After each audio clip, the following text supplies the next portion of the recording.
September 21, 1872.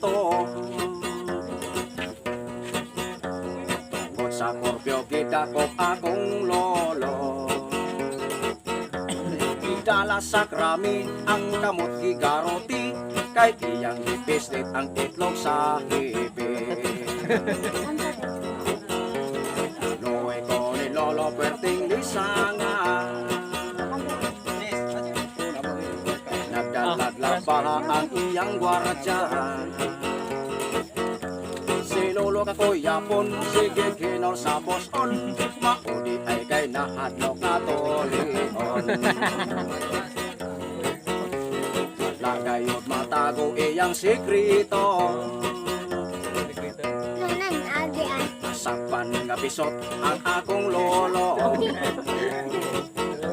Naglagot ang gwardya kay ang iyang labaha, nahabol og nagiba sa pagdiwa na. Wala pa maayo iyang tuli, dihang si lolo gipapauli. Og tungod sa kainit sa adlaw, di kamatis kini og ni sinaw.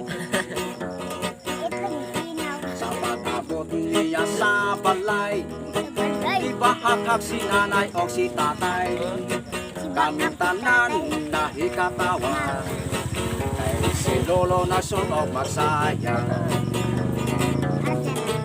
Nasayaw-sayaw si lula, iyang kalipay way sama, arang-arang matol pa niya, tulik na gyud ang akong bana.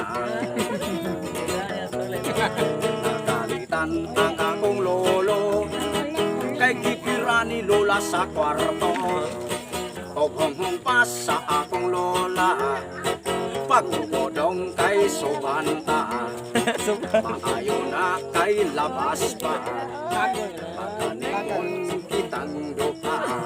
Magunay siglano sa pagtuli sa akong lolo, aglog-log time ago. I-follow ninyo sa channel, YouTube channel. Sunod video aron magkita-kita kita. Daghang salamat kay inyong tanan. Christopher Alikaya ang naong Murag Kabays Dulho.